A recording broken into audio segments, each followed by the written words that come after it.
पक्षपात ना हो, इसलिए मैंने अपनी शक्ति को 2 भागों में विभाजित किया है। परंतु क्या है ना वासुदेव, मुझे संदेह है कि आपकी ये सेना मेरा आदेश नहीं मानेगी।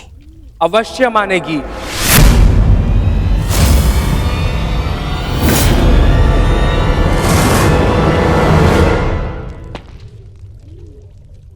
क्योंकि मैं नारायणी सेना का नेतृत्व करूंगा। मैं हस्तिनापुर की ओर से युद्ध में भाग लूंगा और नारायणी सेना का सेनापति बनकर निर्देश दूंगा। अब कोई छल नहीं कर पाएगा और ना ही कोई विद्रोह।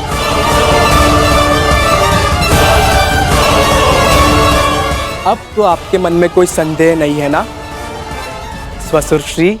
अब कोई संदेह नहीं।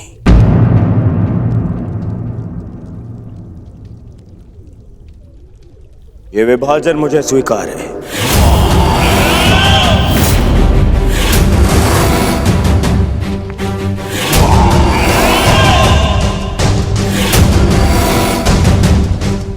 हस्तिनापुर नारायणी सेना की प्रतीक्षा करेगा। अब मुझे आज्ञा दीजिए, बहुत कार्य शेष है, तैयारियां करनी है। विनम्रता से।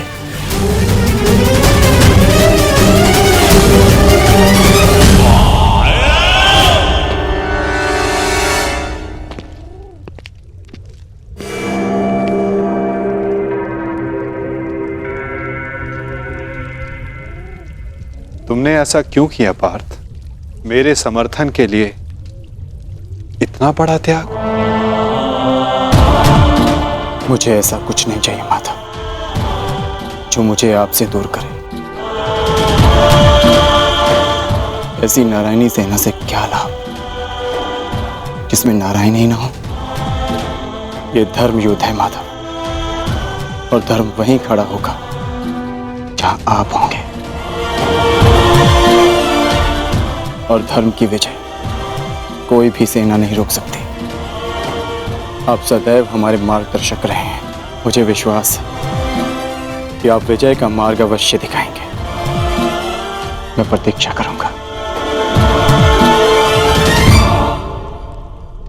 मुझे ऐसा सुनकर अति प्रसन्नता हुई अर्जुन। लंबी यात्रा से आए, बहुत थक गए हो, जाकर विश्राम कर लो। कुछ प्रहर बाद चले जा। प्रणिपात।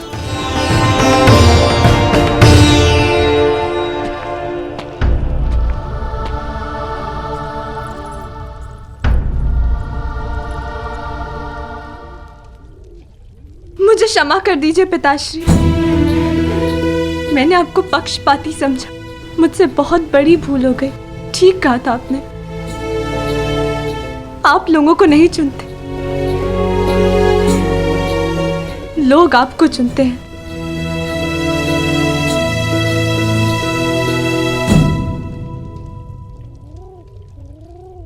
हमारा भविष्य हमारे चुनावों का ही परिणाम होता है पुत्री।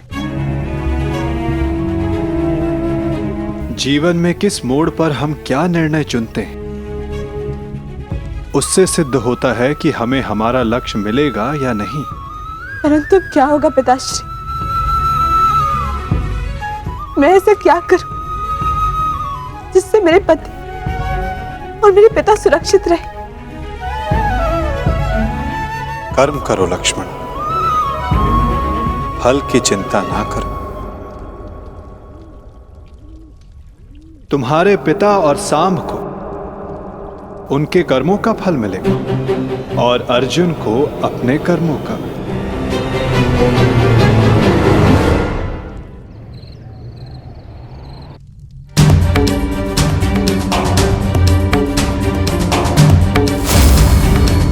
मैं भी इस युद्ध में सम्मिलित होना चाहता हूं।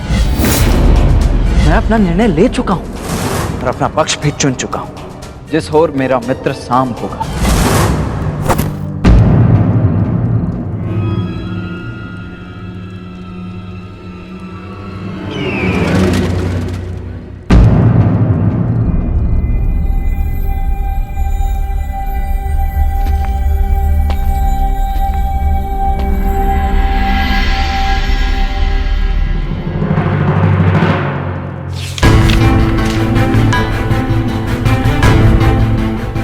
अंगराज, युवराज दुर्योधन द्वारका से हस्तिनापुर लौट रहे हैं और सूचना ये है कि नारायणी सेना दुर्योधन के पक्ष में आ गई है और कृष्ण अर्जुन के पक्ष में है। अंगराज, तुम शीघ्र हस्तिनापुर लौटो। युद्ध हस्तिनापुर की सीमा पर है। गांधार राज शकुनी।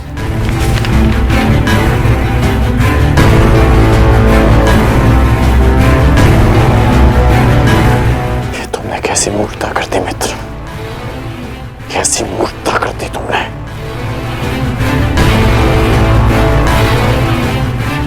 मुझे अभी द्वारका किले प्रस्थान करना होगा।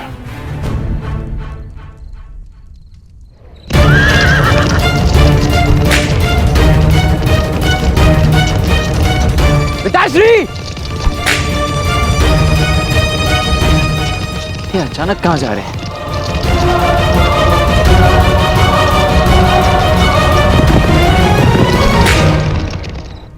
मां?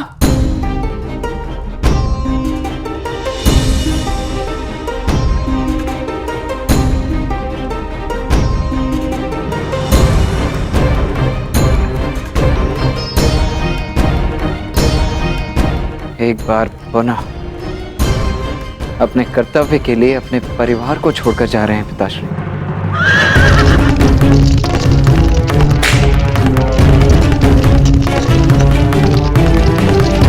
विश्वास नहीं होता, अर्जुन इतना बड़ा मूर्ख है। इतनी सरलता से मुझे नारायणी सेना दे दी। हाँ?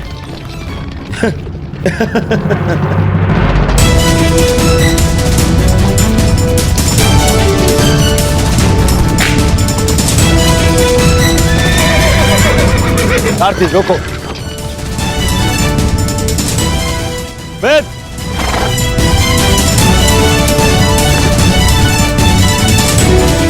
अच्छा हुआ तो मुझे यही मिल गए।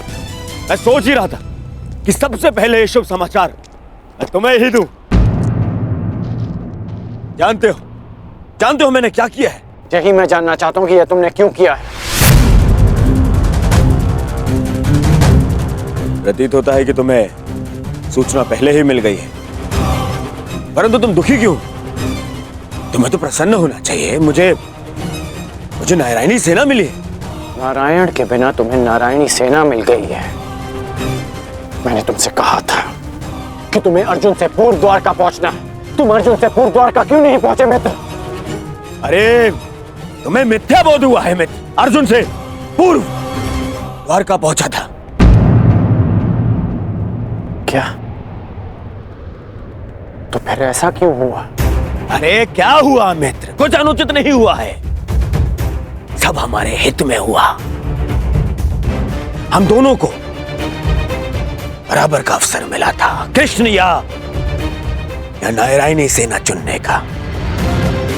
उस मूर्ख ने नारायणी सेना छोड़कर कृष्ण को चुना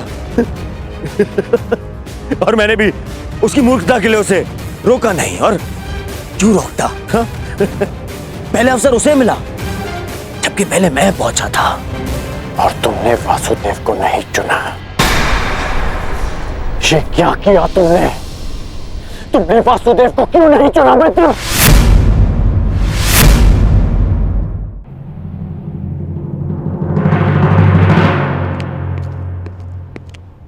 उस पाखंडी कृष्णा को ये उपहार दे देना।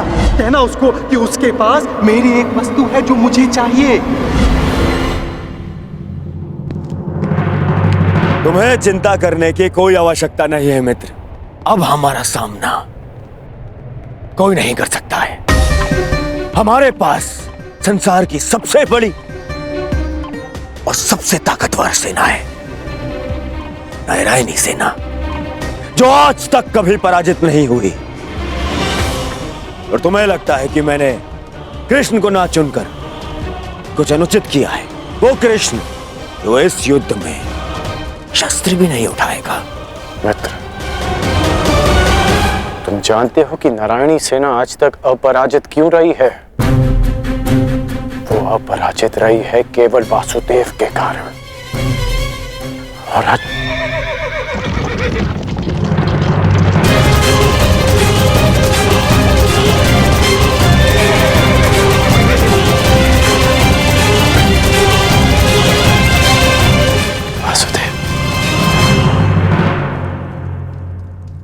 मैं नारायणी सेना का नेतृत्व करूंगा। मैं हस्तिनापुर की ओर से युद्ध में भाग लूंगा। अब ना ही कोई छल कर पाएगा और ना ही कोई विद्रोह।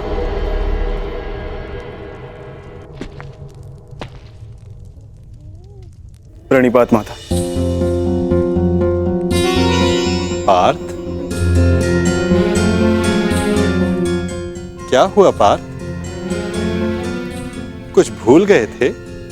हाँ माता, मैं आपको बताना भूल गया था कि द्वारका पहुंचने में मुझे विलंब हुआ था, क्योंकि मार्ग में मेरा एक विचित्र घटना से सामना हुआ। तुम्हारे कहने का तात्पर्य यह है कि तुम्हारा सामना किसी विचित्र मनुष्य से हुआ, है ना पार्थ?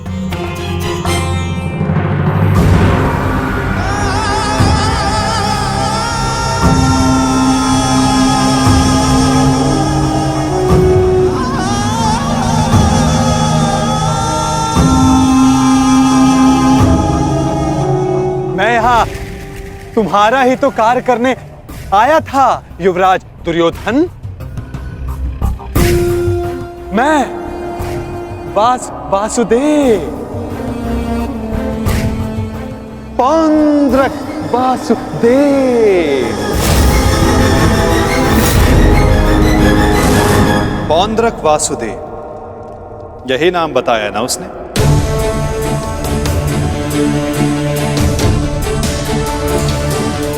जिसने मेरी भांति वेशभूषा भी धारण कर रखी थी, है ना? हाँ, आप जानते हैं मैं भी कैसा प्रश्न पूछ रहा हूं, भला आपसे क्या छिपा है?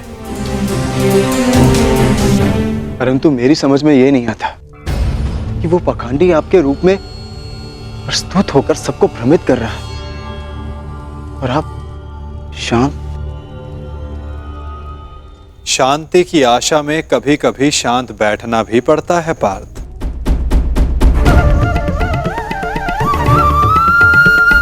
मुझे ज्ञात है कि पौंद्रक मेरे नाम का दुरुपयोग करके सबको भ्रमित कर रहा है, परंतु अवसर सबको मिलना चाहिए अपनी भूल सुधारने का। वही अवसर जो मैं सबको देता हूं, वही अवसर जो मैंने शिशुपाल को दिया था, वही अवसर जो मैंने कंस मामा को भी दिया था। और यदि मनुष्य अपनी भूल ना सुधारे तो उचित समय आने पर उसे अपने कर्मों के फल अवश्य मिलते हैं पार्थ।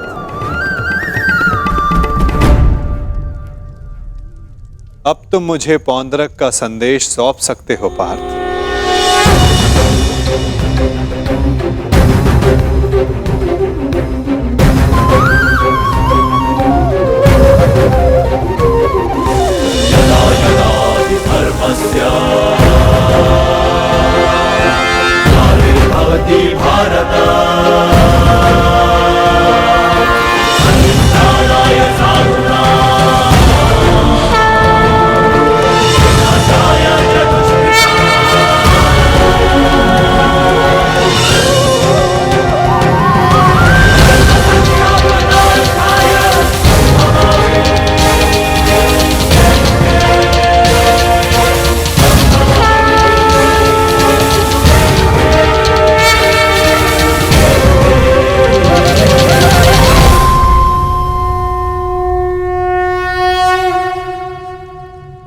ये क्या था माधव? पौंद्रक का संदेश पार्थ। संदेश? हाँ पार्थ, ये संदेश कि जो भी मेरे दर्शाए मार्ग पर चलेगा पौंद्रक उसका नाश कर देगा।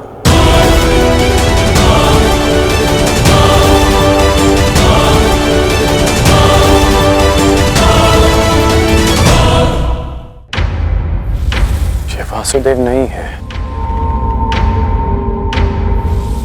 कौन है ये मित्र?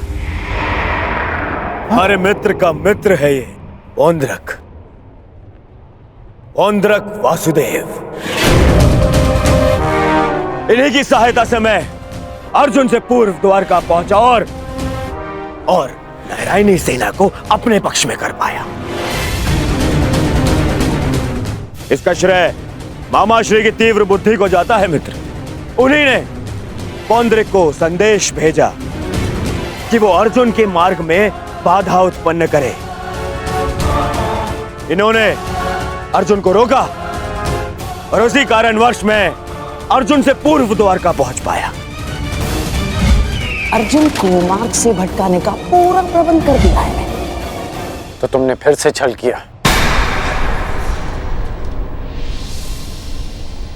छल? छल मैंने नहीं, उन्होंने किया। युधिष्ठिर के स्थान पर अर्जुन को भेजकर मैंने तो केवल उन्हें उत्तर दिया है। मित्र, उन्होंने जो किया उसे छोड़ो, परंतु तुम्हें अवसर मिलने पर भी तुमने वासुदेव के स्थान पर नारायणी सेना को चुना। इसे मूर्खता कहते हैं। मूर्खतापूर्ण बातें तो तुम कर रहे हो अंगराज। वासुदेव तो दुर्योधन के ही पक्ष में है। मैं हूं वास्तविक वासुदेव। पौंड्रक वासुदेव दुर्योधन के ही पक्ष में है। मुझे तुम पर दया आती है अंगराज, दया आती है तुम पर कि मुझे समक्ष पाकर भी तुम उस छलिए कृष्ण की माया में उलझे हुए हो।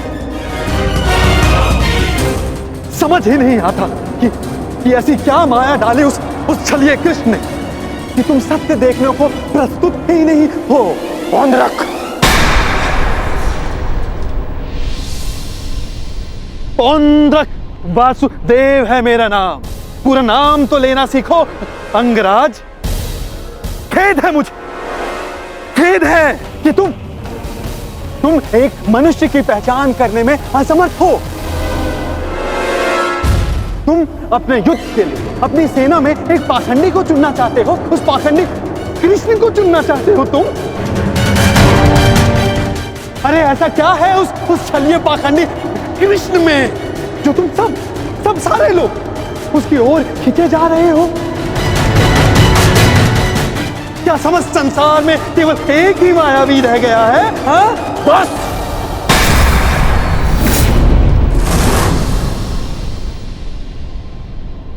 बस तुम करो मित्र, बस।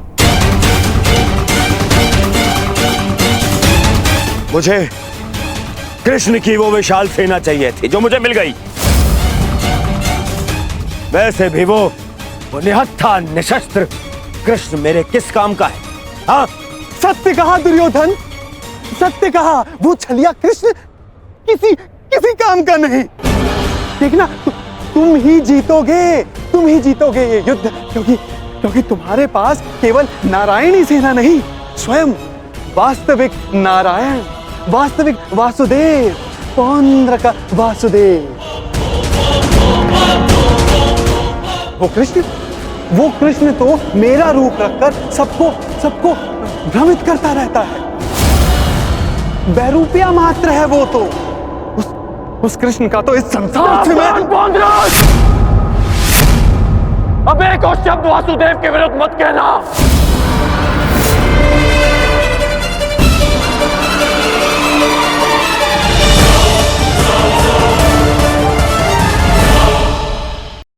वो कृष्ण तो मेरा रूप रखकर सबको भ्रमित करता रहता है। बैरूपिया मात्र है वो तो। उस कृष्ण का तो इस संसार से मैं अब एक और शब्द वासुदेव के विरुद्ध मत कहना, अन्यथा क्या अंगराज?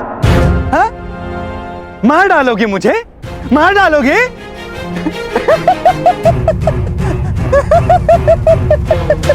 दुर्योधन, तनिक देखो तुम्हारी सेना का ये वीर कहीं वास्तविकता में उस छलिए का गुप्तचर तो नहीं है। छलिए और बहरूपिये तो तुम हो पौंड्रक। कुछ ही क्षणों में तुम्हारी वास्तविकता मेरे समक्ष आ गई है। तुम मेरी चिंता करनी छोड़ो, केवल अपनी चिंता करो। तुम केवल एक बड़बोले ढोंगी हो। जो वासुदेव होने का स्वांग रचा कर बैठे हो। मौन रहो दुस्साहसी, मौन।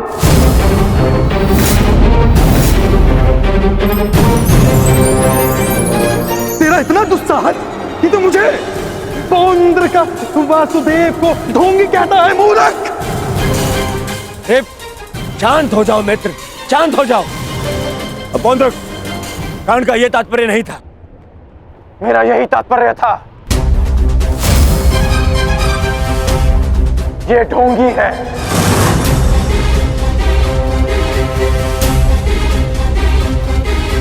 यदि तुम वास्तव में वासुदेव हो तो मुझे निशस्त्र करके दिखाओ। मैं तुम्हें चुनौती देता हूं। पौंद्रक वासुदेव को चुनौती?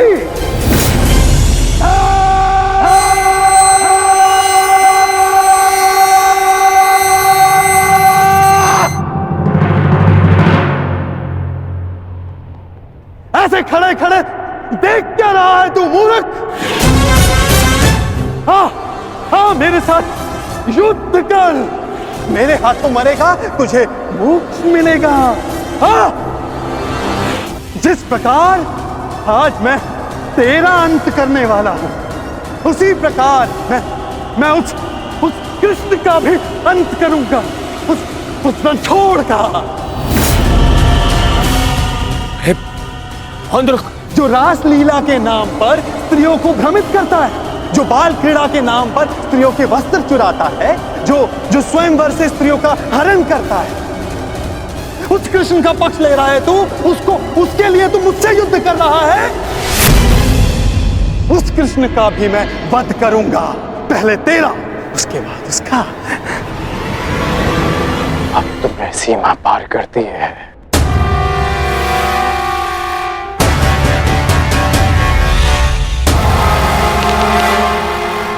नहीं मित्र, नहीं मित्र, आज इस पौंद्र का अंतिम दिवस है।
अगला प्रहार तुम्हारे सीने को चीर देगा पौंद्रक।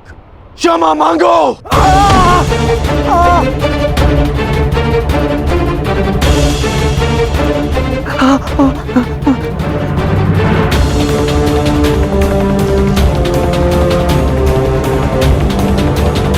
अब बोलो, क्या कह रहे थे तुम? कौन हो तुम? मैं ही हूं वास्तविक वासुदेव। पौंद्रक वासुदेव मैं ही हूं। पाखंडी! नहीं कर मित्र, नहीं नहीं मित्र। रुक जाओ अंगराज।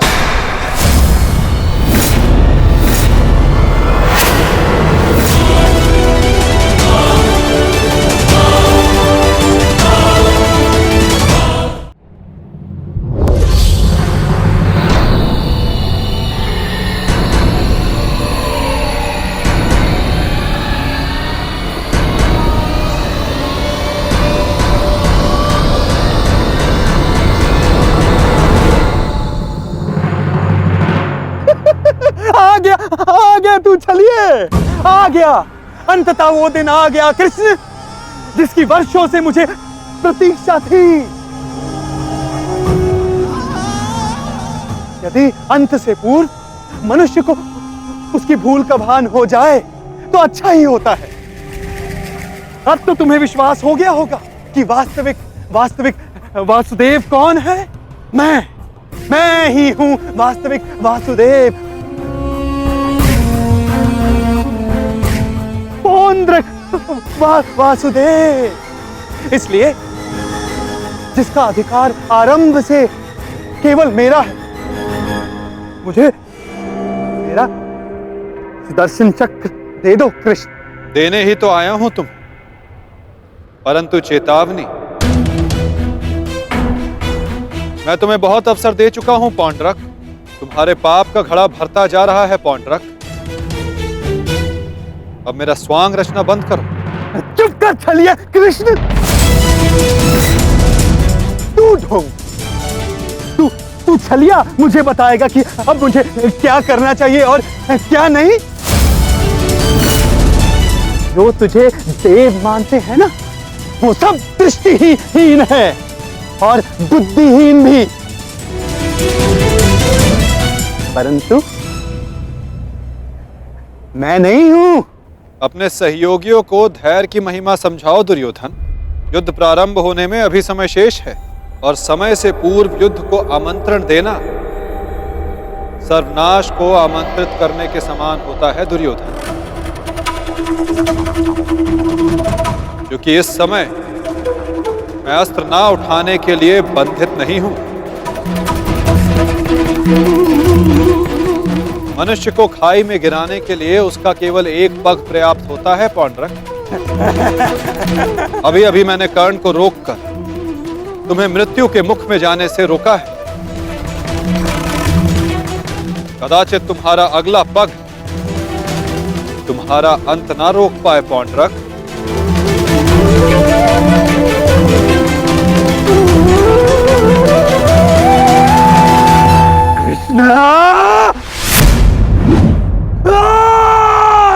बंद कर ये भाषण छलिए।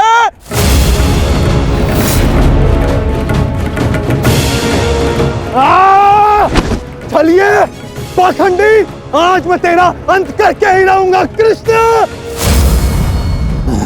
रखो मित्र, क्रोध मुझे भी आ रहा है। अपने क्रोध को युद्ध के लिए बचा के रखो।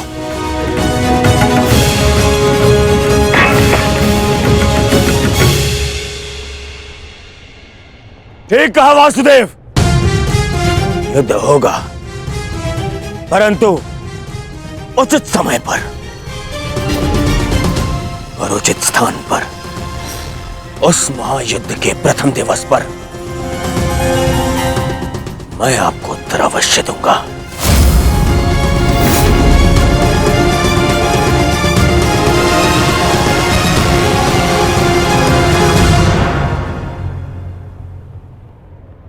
तुम चोटिल हो मित्र, आओ तुम्हें तुम्हारे शिविर पर छोड़ दूं। आओ।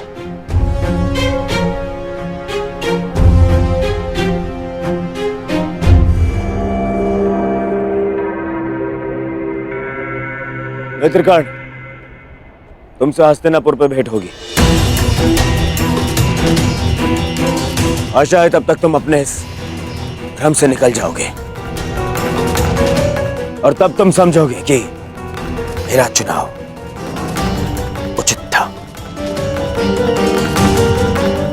आशा तो मुझे थी मित्र कि तुम अपने भ्रम से निकलकर वास्तविक शक्ति को पहचानोगे, परंतु अब कोई लाभ नहीं। जो हानि तुमने स्वयं को और हम सबको पहुंचानी थी, वो तुम पहुंचा चुके हो। चल मोटे, आज कृष्ण, मैं अपना सुदर्शन चक्र तुझसे लेकर रहूंगा, जिस पर आरंभ से केवल मेरा अधिकार था, है और रहेगा।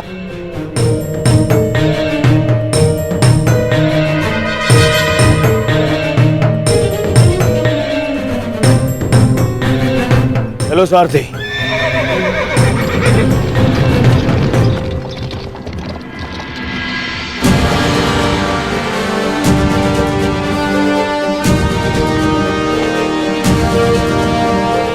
प्रणिपात वासुदेव, आज्ञा दे। इतनी भी क्या शीघ्रता मित्र?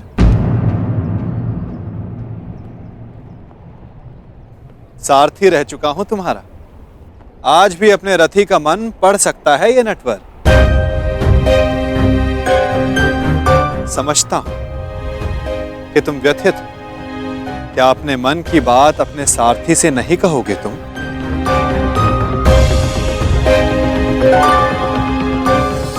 अपने रथी का मन आप पढ़ सकते हैं ना, तो पढ़ लीजिए।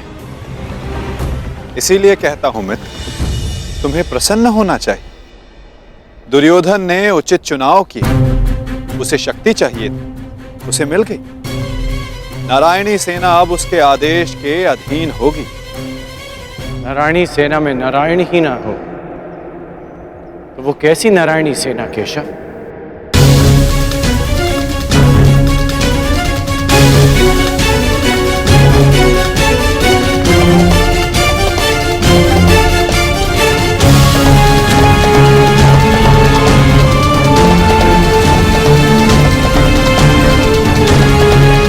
जो दुर्योधन ना पहचान सका वो आप जानते हैं, और उसे मैं भी देख सकता हूं। जिस क्षण उसने आपको त्याग कर सेना को चुना, उसी क्षण उसने विजयश्री थाल में सजाकर पांडवों को भेंट कर दी।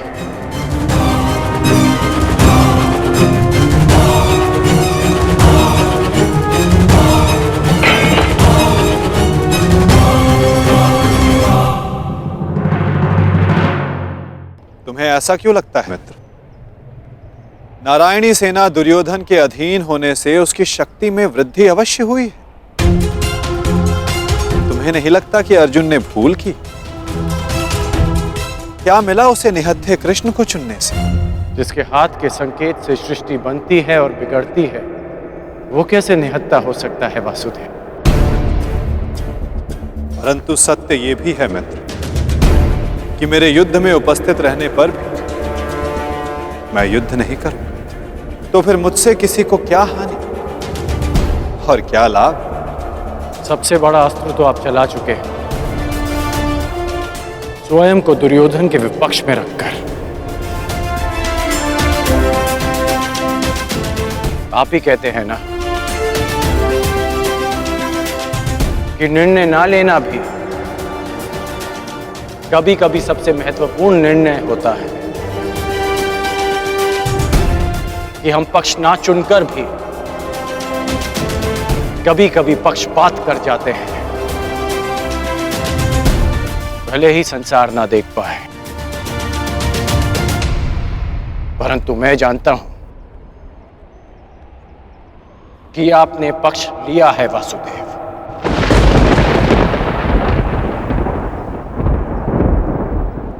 नहीं मित्र, मैं किसी का पक्ष नहीं लेता। ना किसी को चुनता हूं, लोग मुझे चुनते हैं या छोड़ते हैं। मानता हूं कि आपने किसी को नहीं चुना, परंतु आपने दुर्योधन को बाध्य किया कि वो आपको ना चुने। आपने ऐसी परिस्थितियां उत्पन्न की कि वो ही आपको चुने जिसे आप चुनना चाहते हैं।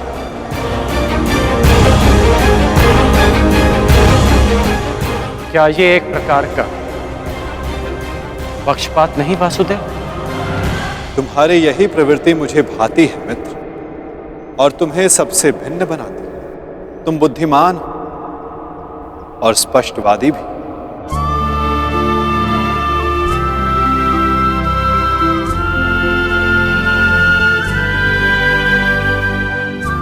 ऐसा होकर भी क्या लाभ वासुदेव, जब मैं आपका साथ ना पा सका।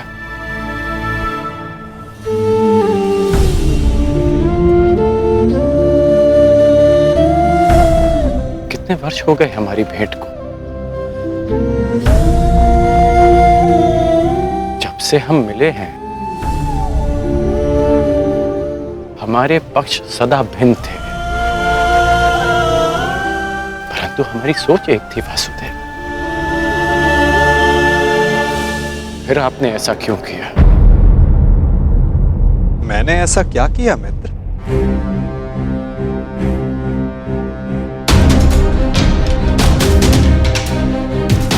आप सब जानते हैं फिर भी ये प्रश्न कर रहे हैं। अब तो मान जाइए कि आप पक्षपाती हैं। कैसा पक्षपात अंगराज? विराट नगर में मैंने कौरवों और पांडवों को समान अवसर दिए कि द्वारका आकर मुझसे पहले जो समर्थन की मांग करेगा मैं उसी का समर्थन करूंगा। विराट नगर में जब आपने वचन दिया वहां सब उपस्थित थे, परंतु द्वारका में जो घटित हुआ वो केवल दुर्योधन और अर्जुन ही जानते हैं।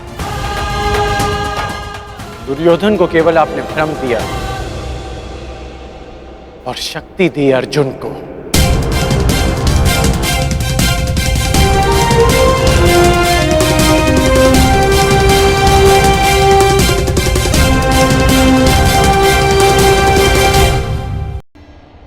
द्वारका में जो घटित हुआ वो केवल दुर्योधन और अर्जुन ही जानते हैं। दुर्योधन को केवल आपने भ्रम दिया और शक्ति दी अर्जुन को। नारायणी सेना को चुनना दुर्योधन का चुनाव था मित्र। मैंने तो उसे केवल विकल्प दिए। अब दुर्योधन ने क्या चुना ये तो उसका निर्णय है। इसमें मैं क्या कर सकता था? आप जो कर सकते थे आपने किया माधव, और उसका परिणाम वही हुआ जो आप चाहते थे।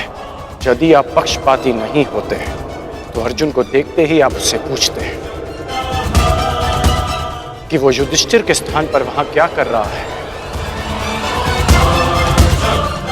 परंतु आपने ऐसा नहीं किया। यदि तुम दुर्योधन के चुनाव पर निराश हो तो खेल मैंने नहीं, उसके दम, उसके लालच, उसके अहंकार ने खेला है मित्र। आप भी भली भांति जानते हैं कि दुर्योधन युधिष्ठिर से कहीं अधिक सक्षम शासक है। इस समय भारत को शासक की नहीं, धर्म की आवश्यकता है, धर्मराज की आवश्यकता है मित्र। फिर भी मैंने तुम्हारे तथाकथित सक्षम शासक को विकल्प दिए मित्र, जो विकल्प चुनने में ही चूक गया। वो कैसा सक्षम शासक मित्र? और मेरे विकल्प का क्या? आपने मुझे विकल्प क्यों नहीं दिया? कौरवों और पांडवों के मध्य आपने मुझे क्यों छोड़ दिया? क्या आपकी दृष्टि में मेरा कोई महत्व नहीं केशव? मैंने तो सदैव तुम्हें विकल्प दिए मित्र। अब तुमने ही मुझे नहीं चुना तो उसके लिए तुम स्वयं उत्तरदायी। मैंने तो वर्षों पहले तुम्हारा सारथी बनना स्वीकार किया था मित्र। परंतु तुमने ही अलग मार्ग चुना। मैं तुम्हें सदा धर्म के लिए लड़ते देखना चाहता था, परंतु तुमने सदैव दुर्योधन के छल का साथ दिया। परंतु अब भी कुछ नहीं बिगड़ा। तुम्हारे लिए अब भी अवसर शेष है मित्र। तुम मनुष्य श्रेष्ठ हो, परंतु अनुचित स्थान पर। उचित स्थान का चुनाव करो मित्र। ये विकल्प नहीं है माधव, और यदि आप इसी को विकल्प कहते हैं तो आप ऐसा विकल्प मुझे अनेक बार दे चुके हैं, और मैंने सदा आपसे कहा कि ऐसा संभव नहीं है। मुझे इस बात का खेद रहेगा कि आप मेरे साथ नहीं होंगे,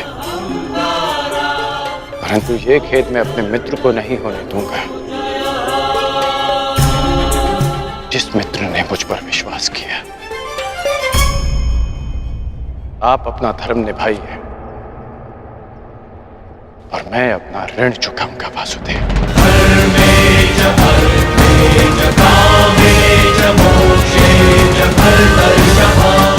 युद्ध में भेंट होगी। प्रणिपात वासुदेव।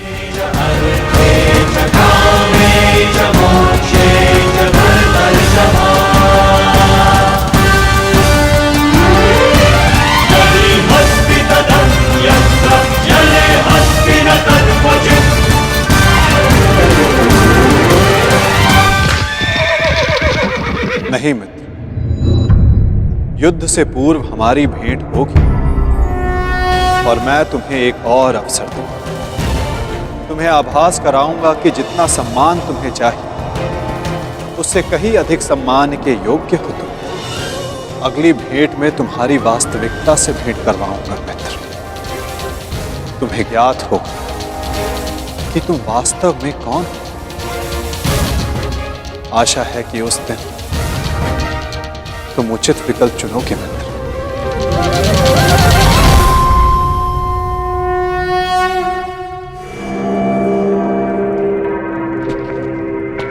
अमश्री,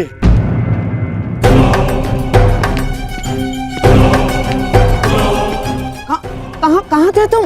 मैं कब से तुम्हारी प्रतीक्षा कर रहा हूँ। बताओ क्या हुआ द्वारका में? और उस छलिया के रहते तुमने नारायणी सेना को कैसे अध्ययन किया आपने? हैं? अब बैठिए तो बैठिए। अरे अमश्री, आज तक आप अपनी चालों से मुझे आश्चर्य में डालते थे, परंतु आज मैंने इतनी बड़ी वजह से आपको और सबको आश्चर्य में डाल दिया।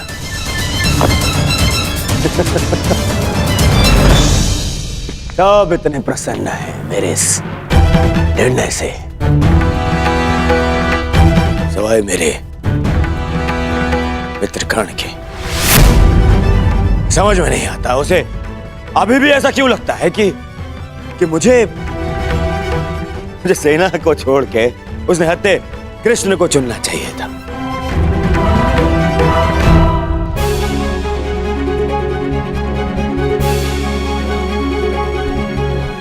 आज वासुदेव हमारे साथ हैं, तो इसका सारा श्रेय पांचाली को जाता है। यदि तुमने अर्जुन को ना भेजा होता तो कदाचित ये संभव ना होता।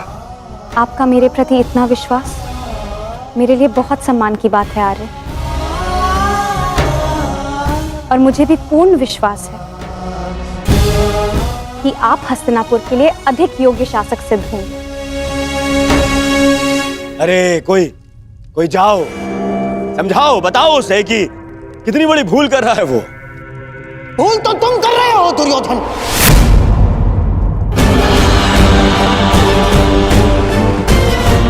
आज पहली बार मैं कर्ण से सहमत हूं। तुम्हें नारायणी सेना के स्थान पर कृष्ण को ही चुनना था। ये क्या कर लिया तुमने? अरे मैंने क्या किया मामाश्री? उस कृष्ण ने वहां वचन दिया कि वो युद्ध में अस्त्र नहीं उठाएगा, तो फिर मैं नारायणी सेना को छोड़कर उसने हत्या कृष्ण को चुनकर क्या कर लेता? अब हमारे विरुद्ध पूरी नारायणी सेना होगी जो हर प्रकार की व्यू रचना में निपुण है। हमें अपने सैनिकों को श्रेष्ठ प्रशिक्षण देना होगा।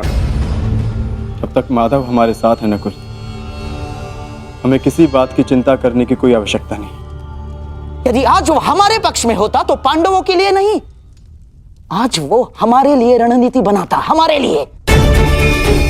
उसका वास्तविक अस्त्र तो उसकी नीति ही है। वो कृष्ण कोई साधारण मनुष्य नहीं है ना। अरे महामायावी है वो, महामायावी। वो समय को अपने मुताबिक चलाना जानता है, और इतना ही नहीं, वो अपने पक्ष के अनुसार परिस्थितियां भी बदल देता है। समझ गए? इसीलिए हम आरंभ से चाहते थे कि पांडवों से कैसे अलग कर दिया जाए उस छलिए को, परंतु तुमने इतना बड़ा अवसर गवा दिया। क्या किया ये है? क्या कर दिया ये तुमने? अरे समझ में नहीं आता है मुझे, क्यों सब उस कृष्ण से इतना भयभीत हैं? क्यों? कुछ नहीं बिगाड़ पाएगा वो। अब तो उसकी सेना भी मेरे अधीन है। कुछ नहीं बिगाड़ पाएगा वो। देखो दुर्योधन, अब इस बात पर वाद विवाद करके समय व्यर्थ करने से कोई लाभ नहीं। जो हानि होनी थी वो तो हो चुकी। अब इस हानि की भरपाई करने का समय आ गया है। उचित कहा आर्य। अब चाहे जो हो जाए, कौरवों की पराजय निश्चित है, क्योंकि ये धर्म युद्ध है। विजय धर्म की ही होगी, और वासुदेव के हमारे पक्ष में आने के साथ साथ न्याय और धर्म भी हमारे पक्ष में है। विजय हमारी होगी।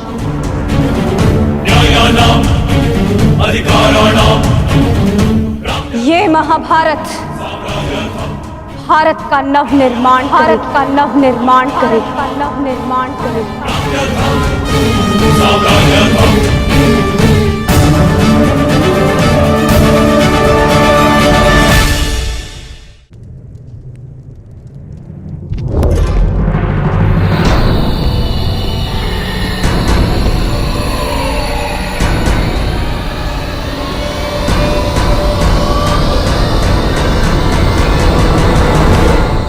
अच्छा हुआ कर्ण, तुम आ गए।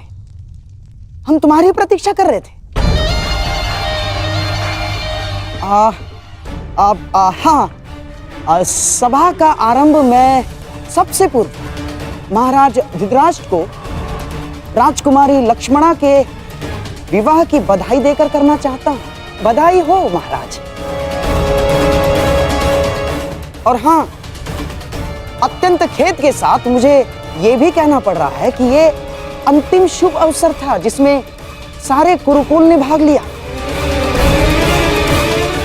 हाँ, क्या पता इस युद्ध के पश्चात कौन जीवित रहेगा और कौन नहीं।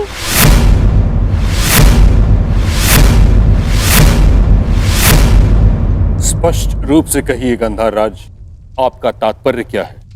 अब से पूर्व तो आपने इस प्रकार के विचार कभी प्रकट नहीं किए, और अब जब दुर्योधन ने कृष्ण को ना चुनकर नारायणी सेना को चुना है, तो अब इस प्रकार के विचार क्यों?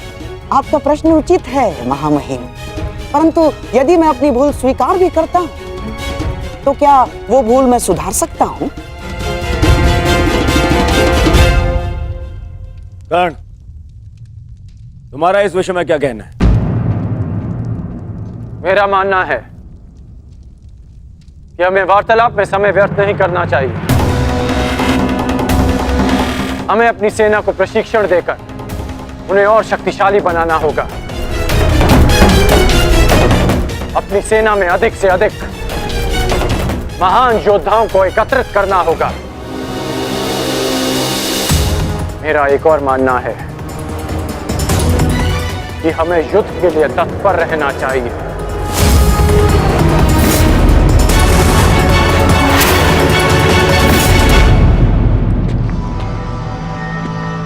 क्या तुम्हें भी यहां उपस्थित होने के लिए कहा गया? हाँ भ्राताश्री, मुझे प्रहरी ने निद्रा से उठाकर संदेश दिया कि हमें शीघ्र ही यहाँ उपस्थित होना है। परंतु क्यों और किसके आदेश पे? ये आदेश मैंने दिया है।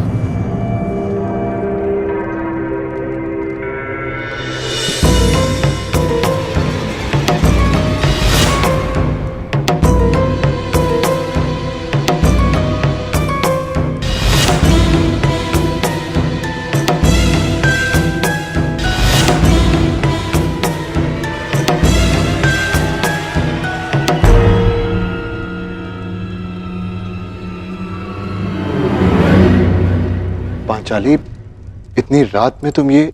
क्योंकि ये समय सोने का नहीं है धर्मराज, जागने का है। और जो बात मैं कहना चाहती हूं उसके लिए सूर्योदय की प्रतीक्षा नहीं कर सकती।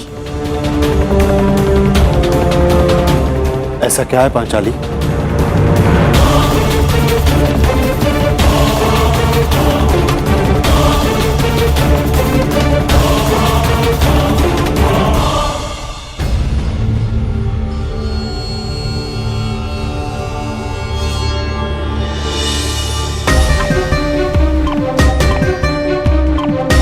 पांचाली, ये तिथि कैसी?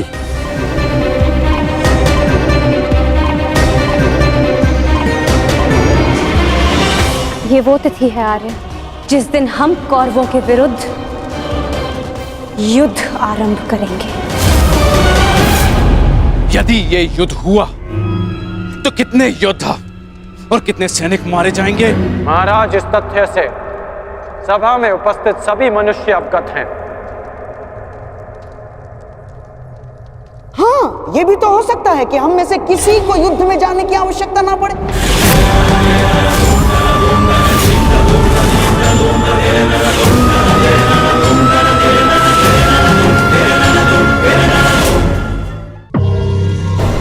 महामहिम, जैसे पुराणों में मैंने पढ़ा है कि स्वयं भगवान भी अपने शत्रुओं को एक अंतिम अवसर देते हैं, तो क्या हम अपने शत्रु को अंतिम अवसर नहीं दे सकते?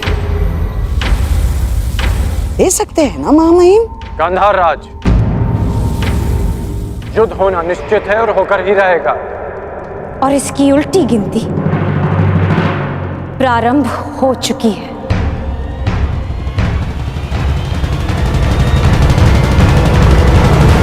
मैं तुम्हारे विचारों से सहमत नहीं हूं। जितना असहमत मैं गंधार नरेश की सोच से हूं, उतना ही असहमत मैं इस निष्कर्ष से हूं। हर परिस्थिति में संधि युद्ध से श्रेष्ठ होती है। हमें पांडवों से संधि वार्ता कर लेनी चाहिए। युद्ध अभी प्रारंभ नहीं हुआ है महाराज, हम इसे रोकने का प्रयास कर रहे हैं। हमें पांडवों से शांति वार्ता करनी चाहिए। मैं जानता हूं कि आप भी ये युद्ध रोकना चाहते हैं, हम भी नहीं चाहते कि ये युद्ध हो। हमारा प्रयास है कि हस्तिनापुर के मस्तक पर इस महाविनाशी युद्ध का कलंक न लगे। ठीक है ताक्षरी, यदि यह हस्तिनापुर के भविष्य का प्रश्न है तो हम अपने दूत को पांडवों के समक्ष भेजने की आज्ञा देते हैं। हमें उन तक संदेश देना है कि हस्तिनापुर भी इस युद्ध के विरुद्ध है। और युद्ध के अंतिम दिन मैं अपने अपमान का प्रतिशोध लूंगी।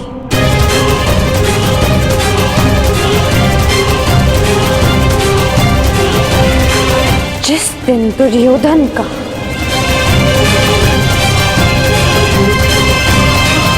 अंत होगा।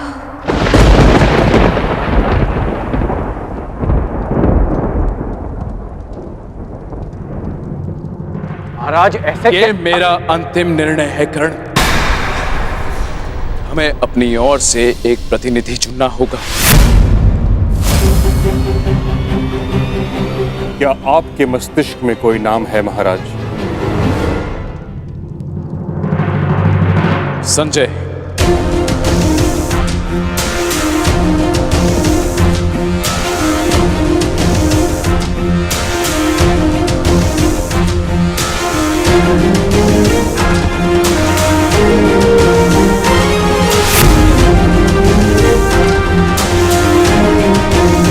प्रणिपात महाराज।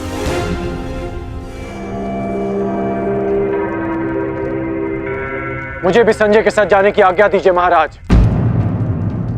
नहीं कर्ण, यह एक अत्यंत संवेदनशील प्रकरण है। हमें योद्धा नहीं, नीति परख मनुष्य चाहिए।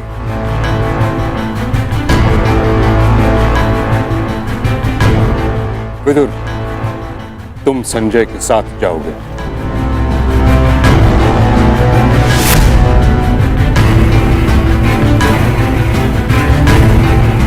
तो ठीक है, विदुर और संजय दोनों हस्तिनापुर की ओर से शांति प्रस्ताव लेकर जाएंगे। यह एक पारिवारिक प्रकरण है और हम नहीं चाहते कि परिजन ही परिजनों का रक्त बहाए। उचित है पांचाली, उचित है। अब ये युद्ध तुम्हारे बताए हुए दिन ही आरंभ होगा।